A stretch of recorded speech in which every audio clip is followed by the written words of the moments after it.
वो मनरेगा को हटा के जी राम जी बिल लाया जा रहा है, उसके तहत 125 दिन का गारंटीड काम मिलेगा लोगों को। देखिए, ये बिल लाने के पहले मनरेगा में कार्यरत देश के मजदूरों का काफी दिनों का मजदूरी नहीं मिली है, भुगतान नहीं हो पाया है। हम लोगों के पास बड़ी तादाद में लोग आते हैं, इस बात की शिकायत करते हैं कि हमने इतना दिन काम किया है, हमें पैसा नहीं मिला। अधिकारियों से जब बात की जाती है तो उन्होंने कहा साहब पैसा नहीं आया। तो सबसे पहले तो वो बिल में ये व्यवस्था कि जो भी काम अब तक मजदूर किए हैं पूरे देश में, उनका भुगतान एक निश्चित अवधि के अंदर, 1 महीने के अंदर उनका भुगतान कर दिया जाए। और दूसरा जो है कि मनरेगा जब से लागू हुआ है उस दिन से आज तक महंगाई बहुत बढ़ी है और दिनों दिन मुद्रा का परचेजिंग पावर, क्रय शक्ति जो है, हमारे रुपए की क्रय शक्ति घटती जा रही है।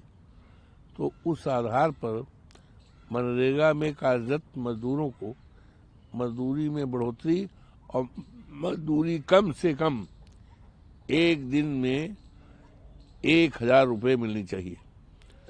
125 दिन कहते हैं, 125 दिन कम है, कम से कम 200 दिन लाया जाए।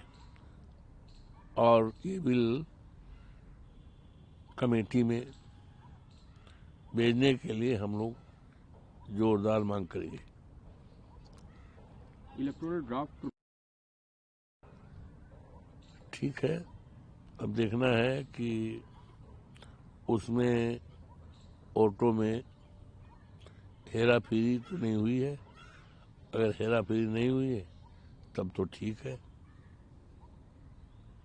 जम्मू एंड कश्मीर के चीफ मिनिस्टर, उन्होंने कहा कि इंडिया ब्लॉक जो वोट चोरी का जो मुद्दा जो उठा रही है कांग्रेस, उससे इंडिया ब्लॉक का कोई लेना देना नहीं है, क्योंकि हर पार्टी का अलग अलग एजेंडा होता है। मेरी पार्टी उसमें समर्थन नहीं करती, इसलिए इंडिया ब्लॉक का एजेंडा न बनाया जाए। चलिए, उनकी विचारधारा है, उनकी सोच है। किसी व्यक्ति के और व्यक्ति विशेष पार्टी की विचारधारा में हमको इंटरवीन करने का कोई औचित्य प्रतीत नहीं होता। हेज की वजह से 2 शिफ्ट हो गए हैं और लगातार टॉक्सिक एयर से लोगों को प्रॉब्लम हो रही है। ये सरकार की अक्षमता है। आज जिस तरह से दिल्ली में प्रदूषण बढ़ा है, दिल्ली के तमाम ऐसे मोहल्ले हैं वहाँ लोगों को सांस लेना मुश्किल हो गया, परेशानियां बढ़ गई, दुश्वारियां बढ़ गई हैं।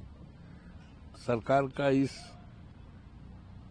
ज्वलंत और बहुत गंभीर समस्या पर ध्यान नहीं है। सरकार इधर उधर की बातें करती है, लेकिन इस प्रदूषण के बारे में उनका कोई ठोस सॉलिड ना तो कोई योजना है, ना उनका कोई कदम है। इस पे सरकार को विशेष ध्यान देकर के ये प्रदूषण जो आदमी की जान के लिए खतरा है, स्वास्थ्य के लिए खतरा है, परेशानियां दुश्वारियां बढ़ी हैं, यहाँ तक कि विमान हवाई जहाज उड़ान रद्द करनी पड़ रही है। तो इसमें हम मांग करते हैं सरकार को प्राथमिकता के आधार पर इस समस्या का समाधान करे। यूएस डॉलर के मुकाबले रुपया लगातार कमजोर हो रहा है, कल फिर 29 पैसे गिरा, 90.7। ये देश के लिए और हमारे अर्थव्यवस्था के लिए बहुत चिंता का विषय है कि डे बाय डे हमारी जो मुद्रा की क्रय शक्ति है, परचेजिंग पावर है, वो घट रही है और मुद्रा की कीमत नीचे गिर रही है। ये देश की अर्थव्यवस्था के लिए चिंता का विषय है। इस पर सरकार को इधर उधर की बातें करने से, हीला वाली करने से अच्छा है अर्थव्यवस्था को सुधारने के लिए हमारी जो मुद्रा का क्रय शक्ति गिरती जा रही है उसको ठीक करने का करें। Thank you.